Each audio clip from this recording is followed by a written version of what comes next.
Hello बच्चों, welcome to prep जी। कैसे हैं आप लोग?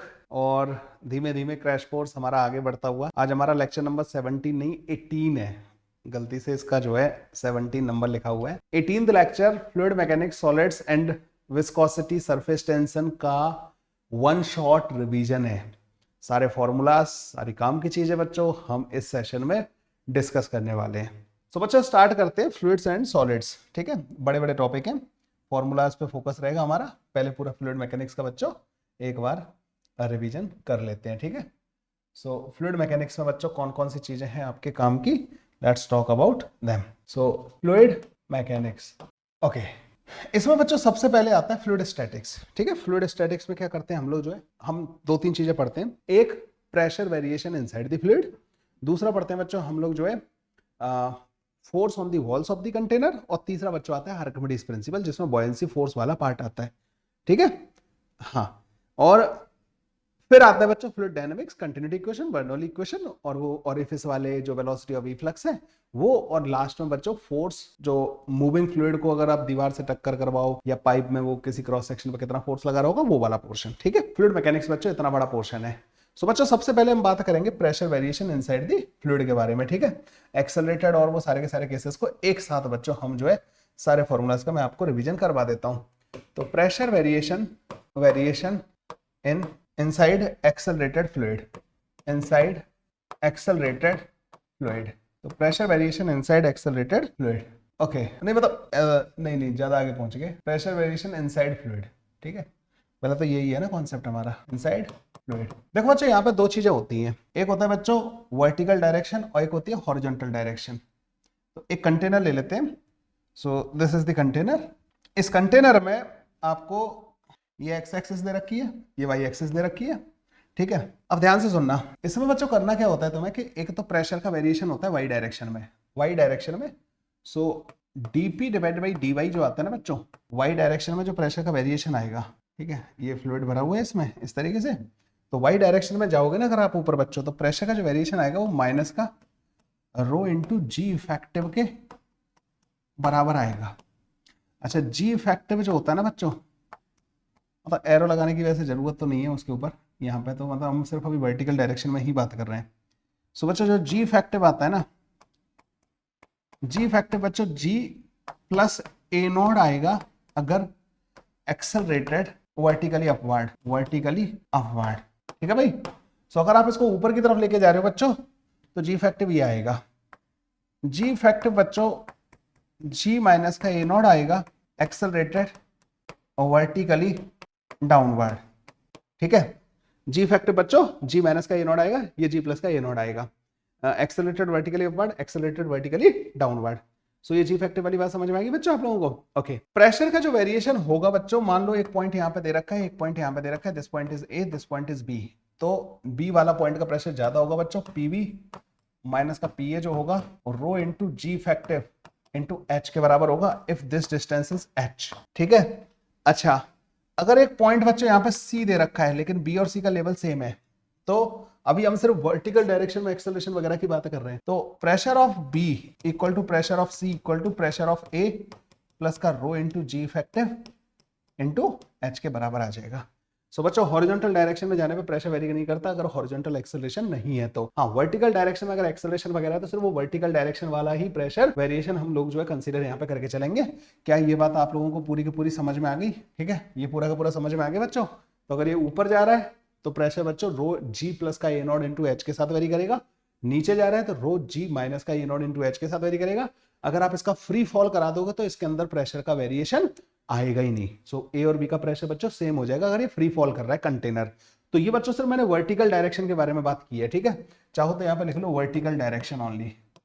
सो वर्टिकल डायरेक्शन, तो एक्सेलरेशन या सब कुछ जो कंसीडर किया है मैंने बच्चों वर्टिकल डायरेक्शन में ही कंसीडर किया है, ओनली इन दिस डायरेक्शन। सो ये हो गया बच्चों फ्लूइड मैकेनिक्स का सबसे पहला कॉन्सेप्ट, जो कि एक्सेलरेशन वाला जो होता है। क्लियर है बच्चों? यहाँ तक कोई परेशानी किसी को? देख लो भाई, यहाँ तक नोट डाउन कर लो। ठीक है, सो ये जी इफेक्टिव वाला कॉन्सेप्ट याद रखना। अगर एक्सेलरेशन नहीं है तो जी इफेक्टिव जी के बराबर हो जाएगा, फिर तो रो जी एच के साथ प्रेशर का वेरिएशन होगा।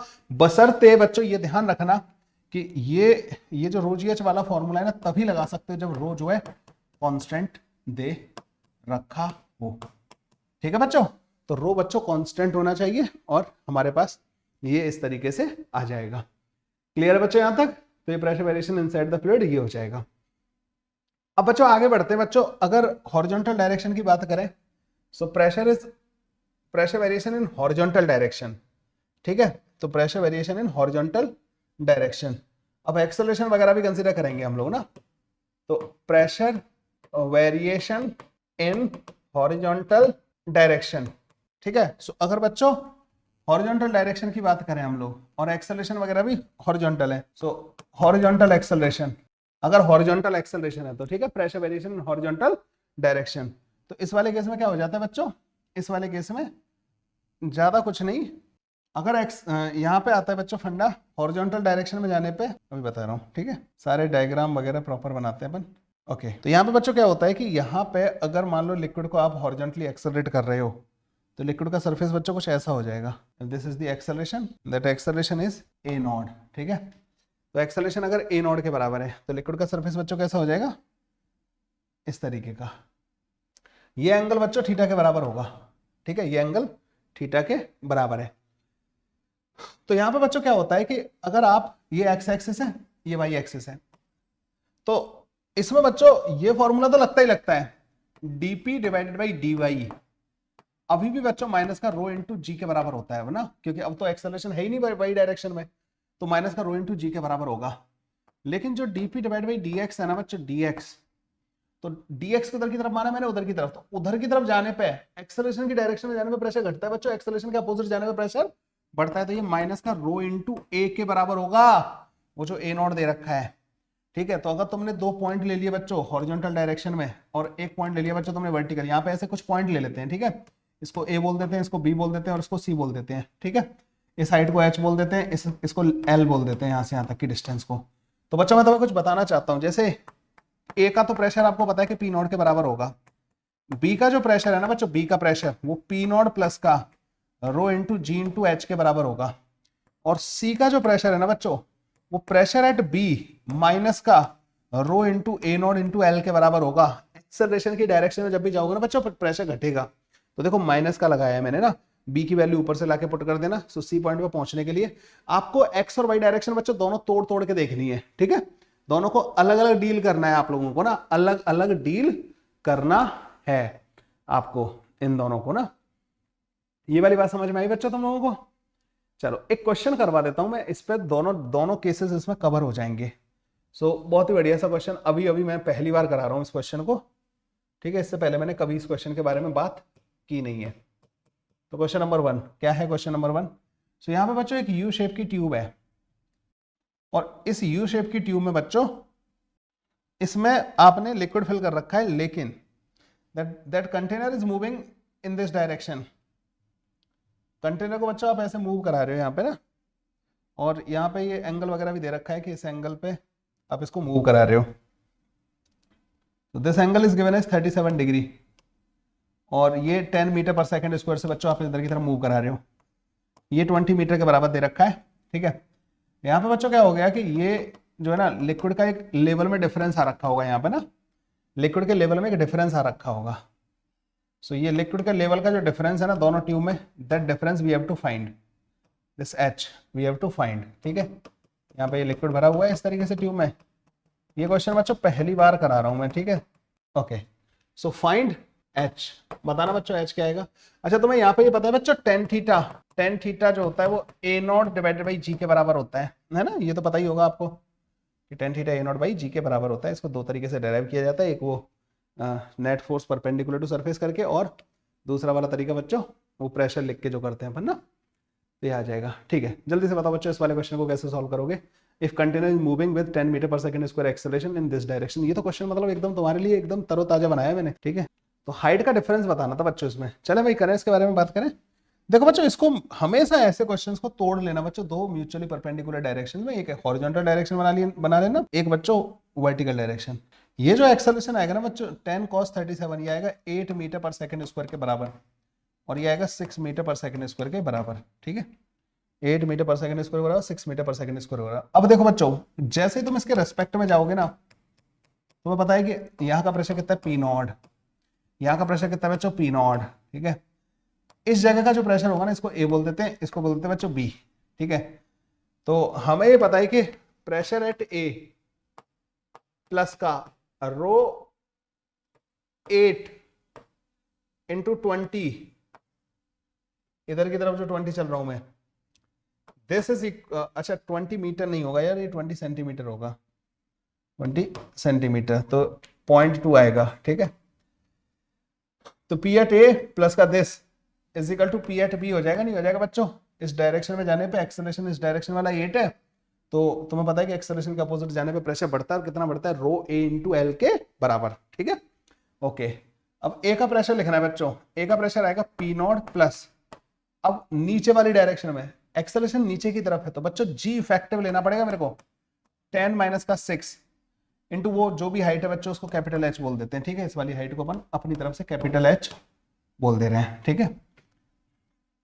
अच्छा वो हाइट देनी पड़ेगी मुझे लगता है, चलो इसको 10 सेंटीमीटर ले लेते हैं, मतलब मुझे लग रहा है देनी पड़ेगी वो वाली हाइट ना, क्योंकि दोनों साइड शायद जरूरत ही ना पड़े, देखते हैं क्या होता है।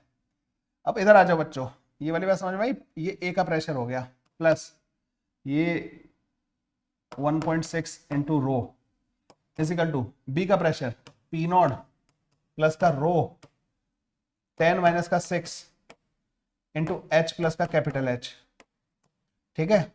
तो जरूरत नहीं पड़ी उसकी ना, ये कट जाएगा दोनों साइड से, पी नॉट कट जाएगा दोनों साइड से, ठीक है। ओके, तो 1600 रो की वैल्यू पुट कर दी is equal to 10⁻³ into 4 into ये एच जो कि हमें पता करना है, तो एच की वैल्यू आ जाएगी बच्चों यहाँ से, तो 40 सेंटीमीटर के बराबर, this will be the answer, ठीक है बच्चों। तो हॉरिजॉन्टल और वर्टिकल दोनों डायरेक्शन में एक्सेलरेशन होने के बावजूद भी हम बच्चों हमें इस तरीके से चीजों को डील करना है, ठीक है। आई बात समझ में बच्चों? ऐसे कर, एच की जरूरत नहीं थी मतलब ना, वो मैंने फालतू में लिखा है, उसकी रिक्वायरमेंट नहीं थी, वो कट जाता है दोनों साइड से ना, तो उसकी रिक्वायरमेंट। इसमें बच्चों टेन थीटा वाला फॉर्मूला नहीं लगाएंगे, या तो टेन थीटा वाला फॉर्मूला लगाओगे ना तो इसमें वो फॉर्मूला लगाना पड़ेगा तुम्हें, tan theta is equal to a not divided by g effective, ये लगाना पड़ेगा। ए नॉट कितना है आपके पास? 8 के बराबर। जी इफेक्टिव कितना है? जी इफेक्टिव कितना दे रखा है तुम्हें? जी इफेक्टिव बच्चे यहाँ पे 10 माइनस का 6 4 के बराबर आ जाएगा, तो 2 के बराबर आ जाएगा, तो tan theta is equal to h upon l, ठीक है। तो यहाँ पे बच्चों h upon l is equal to 2, तो एच की वैल्यू आ जाएगी 40 सेंटीमीटर के बराबर। ये जी इफेक्टिव लगाना पड़ेगा तुम्हें, ठीक है।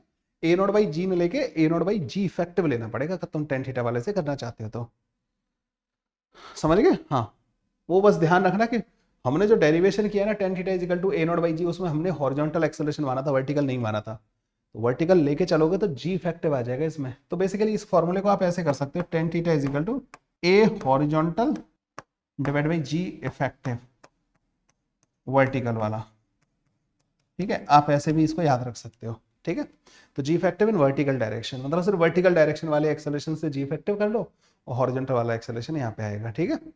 ये वाली बात समझ में आई तुम लोगों को? ठीक है, ओके। तो ये हो गया बच्चों एक क्वेश्चन जो कि प्रेशर वेरिएशन, एक्सेलरेटेड और वो सारा का सारा कवर हो गया।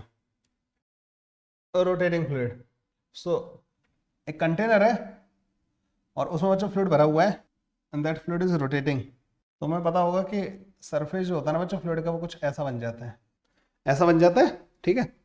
अब अगर तुम यहाँ पे देखो ना बच्चों, तो यहाँ पे एक हॉरिजॉन्टल डायरेक्शन ले लेते हैं और एक ले लेते हैं बच्चों वर्टिकल डायरेक्शन, ठीक है। तो इसको मान लेते हैं बच्चों वाई एक्सिस, तो this is x axis, this is y axis. तो ये बच्चों कोई एक्स कोमा वाई है यहाँ पे, तो ये ओमेगा से रोटेट कर रहा है। तो बच्चों ये जो वाई होता है ना किसी भी जगह पे, और ये एक्स, इनके बीच में एक रिलेशन होता है। On that relation you have to remember, JEE main में कई बार क्वेश्चन पूछा गया, omega square x square divide by 2g के बराबर, ठीक है। ये रिलेशन बच्चों आप लोगों को याद रखना है, ठीक है। ये पैराबोलिक होता है, वैसे तो इसको पैराबोलॉइड बोलते हैं, 3 डायमेंशन में अगर बात करोगे ना, it is a paraboloid shape. गड्ढा होता है ना 3 डायमेंशन में, उसका अगर तुम 2D रिप्रेजेंटेशन देखोगे तो दैट विल बी पैराबोलिक। ठीक है, 2D रिप्रेजेंटेशन बच्चों इस तरीके से आएगा, omega square x square divide by 2g, इसको तो याद ही रखो। अगर आपसे कोई पूछे कि ये हाइट कितनी होगी और ये रेडियस दे रखी है तो मैं आर के बराबर, तो h is equal to omega square r square divide by 2g के बराबर हमारे पास आ जाएगा। कुछ भी वेरिएशन वगैरह हो बच्चों उसका ध्यान रखिएगा। ऐसे इसको कर लोगे तो ये बच्चों रोटेटिंग फ्लूइड वाला हो गया। ये फॉर्मूला इंपॉर्टेंट है, मुझे जो सबसे ज्यादा इंपॉर्टेंट लगता है ना इसमें, ये वाला फॉर्मूला लगता है। अब तो बच्चों देखो एक्सेलरेशन किसी अलग तरीके से दे दिया या कुछ और कर दिया तो ये वाली बात अलग होगी।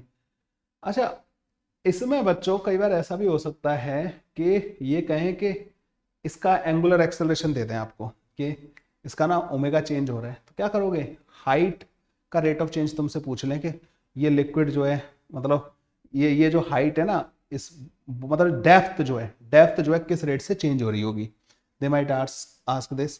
एक्चुअली बच्चों मैंने पता ये क्यों नहीं बोला कि ये लिक्विड ऊपर क्यों चढ़ेगा। देखो लिक्विड ऊपर चढ़ेगा ना तो ये नीचे जाएगा, तुम इस चीज को समझ रहे हो, ये नीचे जाएगा और वो लिक्विड ऊपर चढ़ेगा तभी तो चढ़ पाएगा। तो आप ये नहीं बोल सकते कि वो उसी की वेलोसिटी है। बेसिकली क्या है कि ये जो डेप्थ है ना, डेप्थ ये दो चीजों से चेंज हो रही होगी, इसके नीचे जाने से और उसके ऊपर जाने से। तो आप ये नहीं कह सकते कि इस पॉइंट की वेलोसिटी क्या होगी। अगर ये रुका हुआ होता तब वो ऊपर चढ़ रहा होता तो मैं बता भी सकता था कि dh/dt उसकी वेलोसिटी होगी, लेकिन वो dh/dt उसकी वेलोसिटी नहीं होगी, इसका नीचे जाना प्लस का ये ऊपर जाना, दैट दोनों का सम वो dh/dt के बराबर होगा। सो बस थोड़ा सा मतलब वो बहुत ज्यादा हाई लेवल हो जाएगा। ठीक है, तो ओमेगा अगर वेरिएबल होगा तो आप इसको डिफरेंशिएट कर दोगे, dh/dt पता कर लोगे, डेप्थ जो है किस रेट से बढ़ रही होगी। ठीक है, अभी तक आया नहीं है क्वेश्चन, लेकिन फ्यूचर में आना चाहिए। किसी का ध्यान नहीं गया है इसकी तरफ ना, मेरा गया है आज पहली बार, मेरा भी पहली बार गया है। ठीक है, तो ऐसा भी बच्चों इस पर कुछ पूछा जा सकता है। रोटेटिंग फ्लूइड हो गए बच्चों। अगला कॉन्सेप्ट होता है बच्चों force on the walls of the container. Force on the walls of the container, अभी जेईई एडवांस का जो टेस्ट लिया था ना मैंने, उसमें एक बहुत ही बढ़िया क्वेश्चन कराया था मैंने इसका ना, force on the walls of the container. बहुत शानदार क्वेश्चन था वो ना, इसी का था। जिन लोगों ने उसको नहीं अटेम्प्ट किया हो अभी तक कर लेना उसको ना, बढ़िया क्वेश्चन था इसमें ना, force on the walls of the container. So एक कंटेनर है बच्चों यहाँ पे, उसमें सिंगल फ्लूइड भरा हुआ है, डबल फ्लूइड भरा हुआ है, कुछ भी हो सकता है। तो ऐसे कंटेनर में अगर मुझे किसी भी दीवार पर फोर्स लिखना है, ठीक है, तो अगर इस वाले पोर्शन का जो एरिया है ना बच्चों, मान लो ये h के बराबर है, सॉरी a के बराबर है, एरिया a के बराबर है इतने वाले पोर्शन का, इस पे जो फोर्स लग रहा होगा ना बच्चों, ये वाला जो फोर्स होगा, इस फोर्स को ऐसे लिखते हैं P एवरेज इंटू a के बराबर। P एवरेज बच्चों होता है P at the top plus का P at the bottom divided by 2 के बराबर। ठीक है भाई, एवरेज प्रेशर इस तरीके से डिफाइन होता है, P at the top plus का P at the bottom divided by 2 के बराबर। सो जैसे यहाँ का प्रेशर बच्चों हमें पता है कि यहाँ का प्रेशर P नॉट के बराबर है, और यहाँ का प्रेशर बच्चों कितना है, P नॉट प्लस का rho into g into h के बराबर। इन दोनों का एवरेज ले लेना, ठीक है, और आप जो है प्रेशर बता दोगे साइड वॉल पे जो लग रहा होगा। आई बात समझ में? अच्छा, अगर मैं आपसे पूछूं कि व्हाट इज द फोर्स, मतलब इसमें कुछ और वेरिएशन दिया जा सकता है, कोनिकल शेप दे दी जाए और फिर नीचे सिलिंड्रिकल कर दिया जाए, तो उसमें कुछ हाइट तक पानी भरा हुआ है, तो उसमें इंटीग्रेशन करना पड़ेगा अपन को ना, एच डेप्थ पे जाके इंटीग्रेशन से करना पड़ेगा। तो वो फालतू का है, मतलब वो मुझे नहीं लगता जेईई मेन में आएगा वो ना, मुझे एडवांस के हिसाब से सोच लिया मैंने, मतलब मैं सोच रहा था और वेरिएशन क्या किया जा सकता है, तो वो फिर जेईई एडवांस का क्वेश्चन बन जाएगा, वो जेईई मेन का नहीं बनेगा, तो कोई मतलब नहीं बनता उसमें ना फालतू में जाने का। ठीक है, चलो खैर, तो force on the walls of the container हो गया बच्चों। अब आ जाते हैं बच्चों बॉयंसी फोर्स पे, ठीक है, आर्किमिडीज प्रिंसिपल या बॉयंसी फोर्स जिसको बोलते हैं। एक देखो भाई, ऐसा नहीं है कि 1 घंटे में मैं तुम्हें पूरा फ्लूइड मैकेनिक्स पढ़ा दूंगा, लेकिन आई होप आप लोगों को पूरा रिकॉल करवा दिया होगा, accelerated, horizontal acceleration, vertical acceleration, rotating, force on the walls, यही होते हैं बच्चों उसके कॉन्सेप्ट। तो ठीक है, मेन तो कॉन्सेप्ट यही होते हैं, उनके अलग अलग तरीके के वेरिएशन प्रॉब्लम में आ जाते हैं थोड़े से। अब आ जाते हैं बच्चों बॉयंसी फोर्स। ठीक है, अब बॉयंसी फोर्स क्या होता है भाई, बॉयंसी फोर्स जो होता है, बॉयंसी फोर्स जो होता है, अब जैसे बच्चों कोई कंटेनर है, ठीक है, चलो इसको इस तरीके से एक्सप्लेन करते हैं, और इस कंटेनर में यहां तक लिक्विड भरा हुआ है, और इसके अंदर बच्चों आपने एक ऑब्जेक्ट को इस तरीके से डुबो रखा है, आपने बच्चों रस्सी से लटका रखा है, ठीक है, लो रस्सी से लटका रखा है, तो ज्यादा अच्छे से आप इसको फील कर पाओगे। इस ऑब्जेक्ट का जो टोटल वॉल्यूम है बच्चों वो that is the V not, ये टोटल वॉल्यूम हो गया, और वी सबमर्ज, ये सबमर्ज वॉल्यूम हो गया। ठीक है, ठीक है भाई, ये वाली बात समझ में भाई, ये वी सबमर्ज कहलाएगा, ये वाला पोर्शन टोटल वॉल्यूम आपको पता ही है। बच्चों यहाँ पे क्या होगा कि एक तो mg लग रहा होगा इसका नीचे की तरफ, है ना, mg लगेगा नहीं लगेगा, और इसके ऊपर एक बॉयंसी लग रहा होगा ऊपर की तरफ। बॉयंसी तो बच्चों डिस्प्लेस्ड लिक्विड के सेंटर ऑफ मास पे लगता है, इसको बोलते हैं बच्चों, इस पॉइंट को बोलते हैं सेंटर ऑफ बॉयंसी, और centre of mass of the body पे जो लगता है बच्चों उसको बोलते हैं mg, मतलब ये mg लग रहा होगा, और ये बच्चों बॉयंसी फोर्स हो गया। ठीक है भाई, ये वाली बात समझ में आई तुम्हें? देखो बच्चों, बॉयंसी फोर्स की जो वैल्यू होगी ना वो रो लिक्विड इंटू जी इफेक्टिव, अभी तो खैर एक्सेलरेटेड नहीं है, ठीक है, पर फिर भी मैं लिख देता हूं, इंटू वी सबमर्ज्ड के बराबर होगी। और बच्चों वेट जो होगा ना इसका, जो वेट है that is rho object into V naught into g के बराबर, ये वेट होगा बच्चों। अभी तो इसको ऐसे लिख देते हैं, rho liquid into V naught into g के बराबर। ठीक है, ये लिख दिया बच्चों अपन ने दोनों। अब बच्चों देखो, अगर बॉयंसी फोर्स बराबर हो गया किसके, वेट के, तो इसका मतलब है कि टेंशन रस्सी में जीरो होगा, ये अपने आप तैरेगी। बॉयंसी फोर्स बराबर होने का मतलब समझ रहे हो, लिक्विड वी सबमर्ज्ड इंटू जी, ये बराबर हो गया रो not we naught into g के। ऑब्वियसली बात है, सबमर्ज्ड वॉल्यूम बच्चों टोटल वॉल्यूम से कम है, तो लिक्विड की डेंसिटी बच्चों ज्यादा रही होगी ऑब्जेक्ट की डेंसिटी से। जब भी लिक्विड ज्यादा डेंसिटी का होगा बच्चों, तो उसको बॉडी को फ्लोट कराने के लिए किसी की हेल्प की जरूरत ही नहीं है, मतलब you don't need this string, ये अपने आप आराम से तैरता रहेगा बच्चों। ठीक है, तो ऐसे केसेस को बोलते हैं बच्चों partially submerged floating body, partially submerged floating body.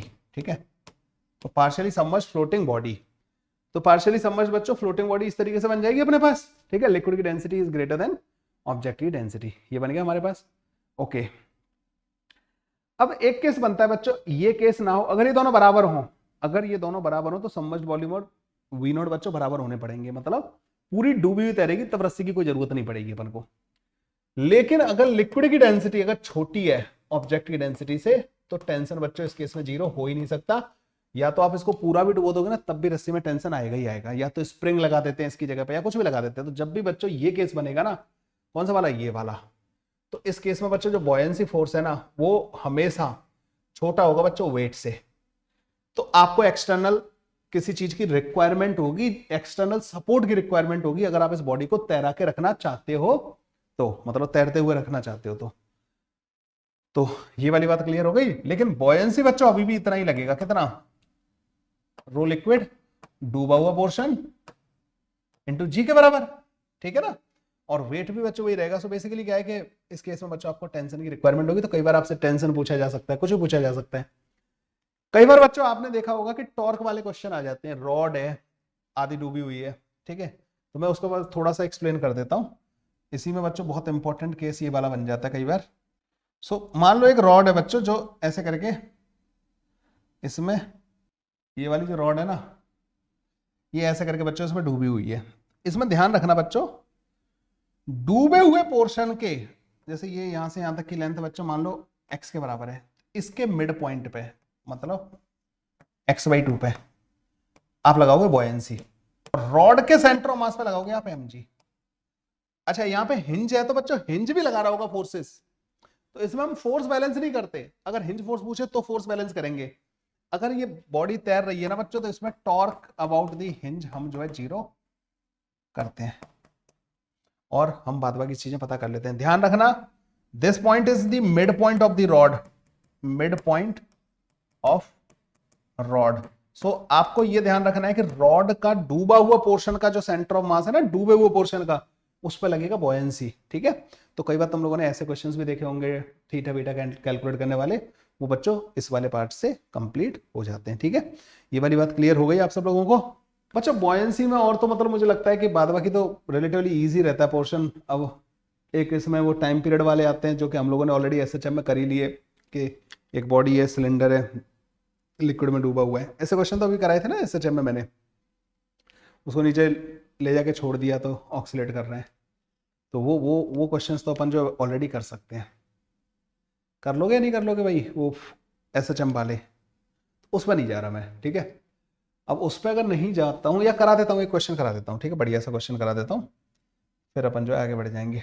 Second number का क्वेश्चन है ये, तो इस पर एक बढ़िया क्वेश्चन करा देता हूँ मैं आपको ना, आपका भी दिल खुश, मेरा भी दिल खुश, ठीक है। अब देखो बच्चों, यहाँ पे क्या है कि इसका जो क्रॉस सेक्शन एरिया है ना, मान लो वो 4A के बराबर है। There is a cylindrical block, इसका जो क्रॉस सेक्शन एरिया है ना बच्चों, वो A के बराबर है, ठीक है। ये तैर रहा है, इसकी डेंसिटी बच्चों रो है, ब्लॉक की density rho of block is rho divide by 2, ठीक है। ब्लॉक की डेंसिटी बच्चों रो बाई 2 के बराबर है, तो तुम्हें पता है आधा डूबा हुआ तैर रहा होगा। सो अगर दिस हाइट इज h, तो ये h/2 के बराबर होगा, आराम से फ्लोट कर रहे हैं। If block is slightly post downward, block is slightly post downward, if block is slightly pushed downward, find the time period of small oscillation of block। पता बच्चों जल्दी से, बहुत ही बेहतरीन प्रॉब्लम है, इससे ज्यादा डिफिकल्ट तो इस पे क्या ही बनेगा। देखो तुम्हें पता होगा कि तुम क्या इसको सही कर रहे हो गलत कर रहे हो। इस क्वेश्चन में मैक्सिमम बच्चे जो है गलती करते हैं, मतलब ना ज्यादातर बच्चों से इसमें गलती हो जाती है, तो आई एक्सपेक्ट कि आप लोग वो गलती ना करें, ध्यान रखना इसका, ठीक है। करें फिर डिस्कस करें बच्चों इस वाले को।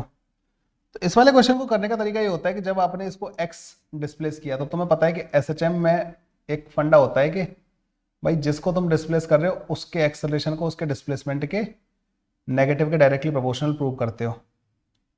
तो जब आप इसको x डिस्प्लेस करोगे ना, तो बच्चों यहां से कुछ वॉल्यूम हटेगा लिक्विड का, और वो वॉल्यूम बच्चों यहां पे जाके, हाँ भाई, तो बेसिकली आपने x नहीं, इसको ये वाला पार्ट पता है कितना होगा, अगर तुमने x डुबोया तो ये x/3 के बराबर होगा, तो x/3 और एक्स्ट्रा वो लिक्विड इधर से चढ़ा ना, वो और आ गया। तो बच्चों इस पर जो बॉयंसी जो एक्स्ट्रा आएगा ना, डेल्टा FB, जो एक्सेलरेशन के लिए मतलब रेस्पॉन्सिबल होगा, वो होगा rho of liquid which is rho into depth, कितना गया ये एक्चुअली 4x/3 इनटू एरिया, ये हो गया वॉल्यूम जो एक्स्ट्रा डूबा, इंटू जी के बराबर। This is equal to m into A, m कितना है इसका, रो/2 h इंटू ए, ये इसका मास हो गया, रो/2 है ना इसकी डेंसिटी, h इंटू ए इसका वॉल्यूम है, मास m इंटू एक्सेलरेशन। एक्सेलरेशन की वैल्यू आ जाएगी बच्चों, ये कैपिटल ए से कैपिटल ए कट जाएगा, रो से रो कट जाएगा, तो कैपिटल ए की वैल्यू आ जाएगी 8g divide by 3h into x. ये बच्चों टाइम पीरियड जो आ जाएगा 2 पाई रूट के अंदर 3h डिवाइड बाई 8g के बराबर आ जाएगा। This will be the answer, ठीक है। तो 2 पाई रूट के अंदर 3h डिवाइड बाई 8g के बराबर आ जाएगा। एक बढ़िया क्वेश्चन है बच्चों ना ये।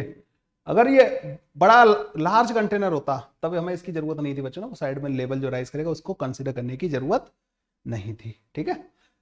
दूसरे बच्चों आइस वाले आते हैं, मेल्टिंग वाले, मेरे ख्याल से you will be able to solve those questions.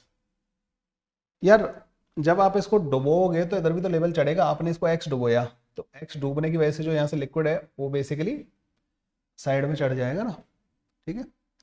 तो यहाँ से टोटल वॉल्यूम कितना हटा, a इंटू एक्स के बराबर, और ये खाली वाला वॉल्यूम कितना है साइड वाला 3a के बराबर, तो 3a में कितनी हाइट चढ़ेगा x/3, 3a into x/3 equal to a into x, ठीक है बच्चों। अब आ जाते हैं बच्चों फ्लूइड डायनामिक्स में।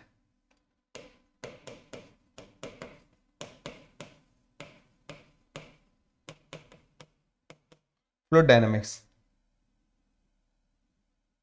क्या होता है बच्चों, एक तो होती है इसमें कंटिन्यूटी इक्वेशन, एक तो होती है बच्चों इसमें कंटिन्यूटी इक्वेशन। कंटिन्यूटी इक्वेशन क्या कहती है कि कोई भी अगर ये V1, ये V2, ये A2 और ये A1, अच्छा इसी में बर्नौली भी चिपका देता हूं मैं, ठीक है। This side is H1, this side is H2, ठीक है। तो यहां पे बच्चों क्या होगा, कंटिन्यूटी इक्वेशन कहती है कि A1 V1 is equal to A2 V2, इसी को बोलते हैं बच्चों volume rate of flow, volume rate of flow, ठीक है भाई। वॉल्यूम रेट ऑफ फ्लो ये होता है। Rho A1 V1 is equal to rho A2 V2, इसे बोलते हैं mass rate of flow, mass rate of flow. ठीक है, ये ध्यान रखना।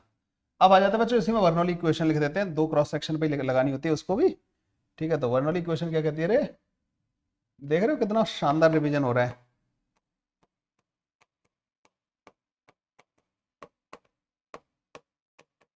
बर्नौलीज इक्वेशन, बर्नौली इक्वेशन ये कहती है कि बच्चों यहाँ का प्रेशर पी एट 1 प्लस का हाफ रो V1 का स्क्वायर प्लस का rho into g into H1 P2 plus का हाफ रो V2 का स्क्वायर प्लस का rho into g into H2। सो किसी भी जगह पे, किसी भी क्रॉस सेक्शन पे pressure plus kinetic energy per unit volume plus का rho into g into H, ये कांस्टेंट के बराबर होता है।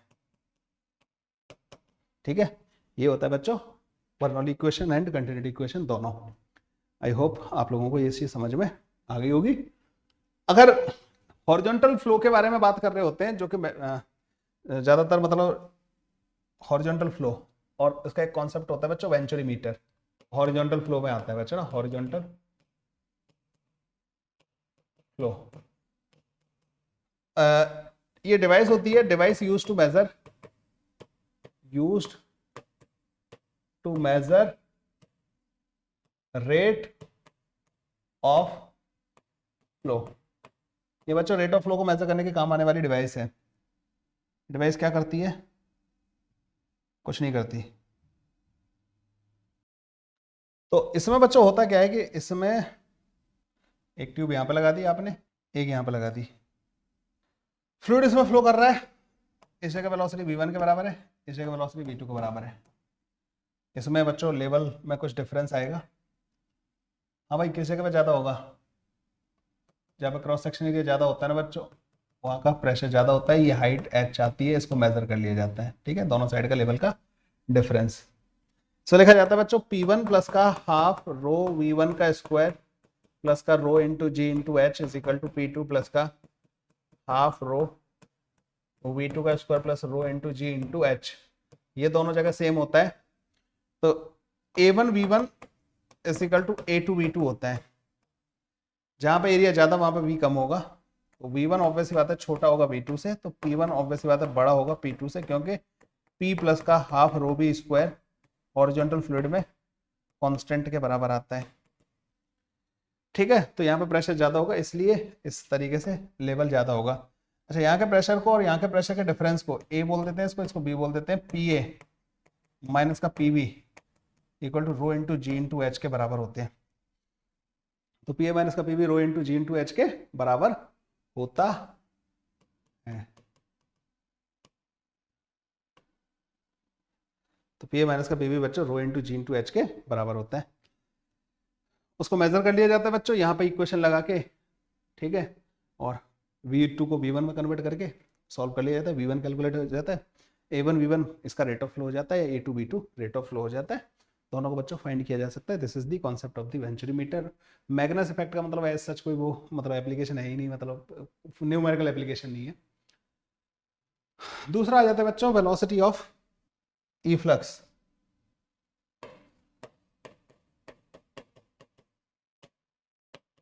वेलोसिटी ऑफ इफ्लक्स, ये कंटेनर है, ये बच्चों एक ओरिफिस बना दिया आपने ना, तो ओरिफिस से जो फ्लूइड बाहर निकल रहा होगा उसकी जो वेलोसिटी होती है उसे हम बोलते हैं बच्चों वेलोसिटी ऑफ इफ्लक्स। यहाँ पे मान लीजिए h हाइट तक ये फ्लूइड भरा हुआ है। ठीक है, इसका एरिया बच्चों AS है, इसका एरिया बच्चों स्मॉल a के बराबर है, AS is much much greater than A, ये कंसीडर कर रहे हैं। तो ये जो V होता है ना बच्चों, that is called the velocity of efflux. अगर ना भी हो बच्चों तब भी हम उसको कैलकुलेट तो कर ही सकते हैं बर्नौली लगा के। V जो आता है बच्चों रूट के अंदर 2GH के बराबर आता है। अच्छा, ऐसा नहीं है कि सरफेस की वेलोसिटी नहीं आती, सरफेस की भी वेलोसिटी आती है। A into v is equal to capital AS into VS। तो VS जो आता है बच्चों वो A divided by capital AS root के अंदर 2GH के बराबर आ जाता है। VS को बच्चों माइनस का DH बाई DT लिखते हैं, और इसका यूज किया जाता है बच्चों मतलब इसका लेवल गिरने में जो लगने वाले टाइम को कैलकुलेट करने में। ठीक है, वो इसका पार्ट होता है। बच्चों जब यहाँ से फ्लूइड बाहर निकल रहा होता है तो इसके ऊपर एक थ्रस्ट फोर्स लगा के जाता है ये FTH। ये जो थ्रस्ट फोर्स की जो वैल्यू होती है ना बच्चों, that is rho A into V square के बराबर होती है। This is the thrust force, ठीक है। ये थ्रस्ट फोर्स होता है रो ए वी स्क्वायर के बराबर बच्चों। पीछे की तरफ फोर्स लगा होता है, नीचे फ्रिक्शन चाहिए होगा इसको रोके रखने के लिए। कई बार आपसे म्यू की मिनिमम वैल्यू वगैरह पूछी जा सकती है। अगर total mass of the container अगर दे रखा है, कंटेनर और सबका मास अगर टोटल दे रखा है तो आप उसको भी पता कर सकते हो।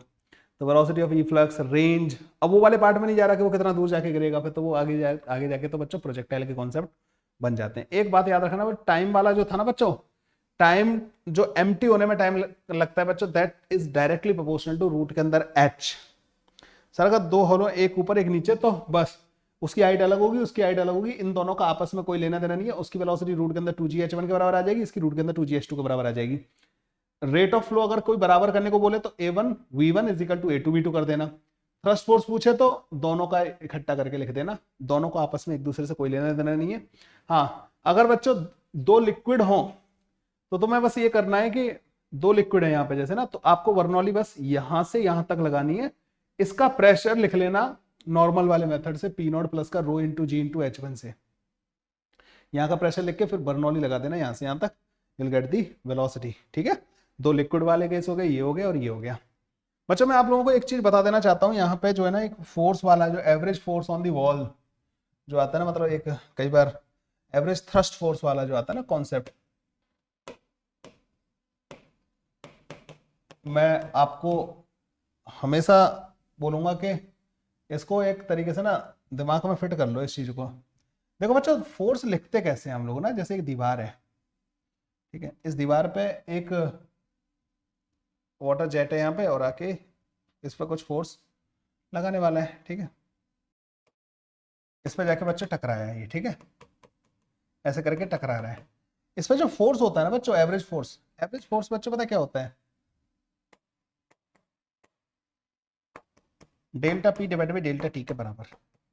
डेल्टा टी टाइम में जो मोमेंटम ट्रांसफर हो रहा है। अब देखो एक चीज का ध्यान रखना, ये जो वी डी टी लेंथ का एक एलिमेंट है ना, ये फ्लूइड का वी डी टी लेंथ का, उसका मास जाके टकरा रहा है वी वेलोसिटी से, तो और जाके रुक जा रहा है, तो मोमेंटम कितना चेंज हुआ बच्चों, तो rho we D T into ए, इतना मास हो गया, ठीक है, और वो वी वेलोसिटी से जाके टकरा के रुक जा रहा है, तो इतना मोमेंटम लेके जा रहा है, उसको ले जाके यहाँ पर रख दो बच्चों। तो rho V square A D T या डेल्टा टी, ये डिवाइड बाई डेल्टा टी, तो रो ए वी का स्क्वायर बच्चों ये आ जाएगा फोर्स जो दीवार पे लग रहा होगा। तो बच्चों चलता हुआ फ्लूइड जब रुकता है तो rho A V square force लगाता है, रुका हुआ जब चल के जाता है तो बच्चों वो रो ए वी स्क्वायर पीछे की तरफ लगा के जाता है। अगर एक पाइप ऐसे करके है, वी वेलोसिटी का फ्लूइड है, ऐसे जा रहा है, इसको ऐसे कंसिडर किया जा सकता है कि इस फ्लूइड को पहले रोका इसने, रो ए वी स्क्वायर इधर की तरफ लगाया होगा, अभी इधर की तरफ चलने लगा तो रो ए वी स्क्वायर इधर की तरफ लगा के आया होगा। If this angle is theta then the resultant of these two will be according to the vector sum of these two forces, ठीक है। थीटा 90 हो, यू टर्न दे रखा हो, तो एक ट्यूब ऐसे जाके लौट के अगर आ रही है ना, उसमें फ्लूइड फ्लो कर रहा है, तो उस ट्यूब के लास्ट वाले सेक्शन पे, मतलब ऐसा यू शेप का एक सेक्शन मान लो, तो उस पर जो नेट फोर्स लग रहा होगा ना बच्चों, 2 रो ए बी स्क्वायर के बराबर लग रहा होगा, ठीक है, 2 रो ए बी स्क्वायर के बराबर फोर्स लग रहा होगा। सो बेसिकली ऐसे जाते हुए रोका तो रो ए बी स्क्वायर उसने उधर लगाया, और फिर ऐसे आने लगा तो रो ए बी स्क्वायर, मतलब रो ए बी वो फिर पीछे की तरफ रो ए बी स्क्वायर लगा के आया। सो जैसे मान लो एक बोट में हो तुम, ठीक है, बोट में थे, बोट चलती फ्लोट करती जा रही थी, एक दीवार से टकराई, टकरा गई, रुक गई, उसने इंपल्स इंपार्ट कर दिया। अब बोट को तुम इधर लेके जाना चाहते हो तो तुम दीवार को दोबारा से पुश करके आओगे, तभी बोट जो है दीवार से सेपरेट आएगी होगी, ठीक है। समझ में आया बच्चों ये वाला, तो ये थ्रस्ट फोर्स का कॉन्सेप्ट होता है, दिस इज वेरी इंपॉर्टेंट। अब आ जाते हैं बच्चों विस्कोसिटी पे। आई डोंट थिंक कि मैं इलास्टिसिटी का रिवीजन आप लोगों को करवा पाऊंगा, इलास्टिसिटी और सरफेस टेंशन दोनों हो पाएंगे, ठीक है। विस्कोसिटी मुझे पता है कि छोटा सा टॉपिक है, this can be done.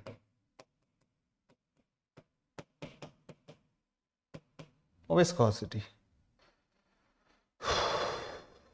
Viscosity में बच्चों क्या होता है कि मान लो ये कोई सरफेस हो गया और यहाँ पे लिक्विड है, ठीक है, that is flowing with a speed v, this is d। तो होगा क्या बच्चों, यहाँ पे इस तरीके से बच्चों फ्लूइड का लेवल गिरता जाता है, ठीक है। So if this direction is Z direction, तो dv ओवर dz जो होता है ना माइनस का, इसको बोलते हैं बच्चों वेलोसिटी ग्रेडियंट। तो अगर बच्चों यहाँ पे कोई एक, इस सरफेस पे कोई एक ऑब्जेक्ट है जिसका क्रॉस सेक्शन एरिया बच्चों a के बराबर है,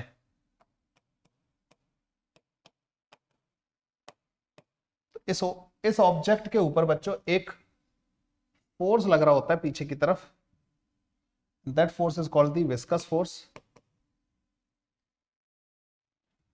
सो एफ बी जो है बच्चों, इसको विस्कस फोर्स बोलते हैं, और एफ बी जो होता है ना बच्चों, वो माइनस का नीटा ए डीवी ओवर डी जेड के बराबर होता है। नीटा कोफिशिएंट ऑफ विस्कोसिटी कहलाता है। इसकी जो यूनिट होती है बच्चों वो भी CGS, वो पॉइज होती है, और SI यूनिट जो होती है डेका पॉइज होती है, और वो 10 पॉइज के बराबर होती है, ये ध्यान रखिएगा, ठीक है बच्चों। This is important actually.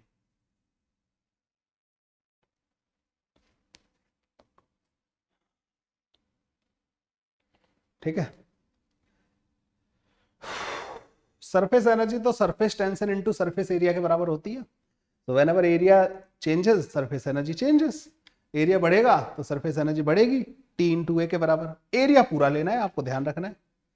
इसीलिए तो सरफेस टेंशन को ऐसे डिफाइन किया जाता है कि surface energy per unit area. मतलब मुझे कभी मौका मिला तो शायद मैं इस पर भी इस इलास्टिसिटी और सरफेस टेंशन का भी रिवीजन कराऊंगा, ठीक है। मुझे लगता नहीं आज हो पाएगा, क्योंकि 1 घंटे से ज़्यादा वन शॉट को खींचने का मतलब नहीं बनता, फिर वो टू शॉर्ट हो जाता है, ठीक है, या वो टू लॉन्ग हो जाता है। वन शॉट नहीं रहता, टू शॉर्ट टू लॉन्ग हो जाता है, ठीक है। ओके, ये समझ में आया बच्चों। इसमें सबसे ज़्यादा इंपॉर्टेंट है बच्चों, that is the Stokes law. Stokes law, Stokes law. अच्छी बात यह है कि ओनली स्फेरिकल ऑब्जेक्ट के केस में एप्लीकेबल है। सो बच्चों ये एक v वेलोसिटी से नीचे की तरफ मूव कर रहे हैं ऑब्जेक्ट, ठीक है, इन अ फ्लूइड। तो विस्कस फोर्स जो इस पर लगेगा ना बच्चों 6 पाई नीटा r इंटू वी के बराबर लगेगा। ओनली स्फेरिकल ऑब्जेक्ट में वेलोसिटी का अपोजिट लगता है।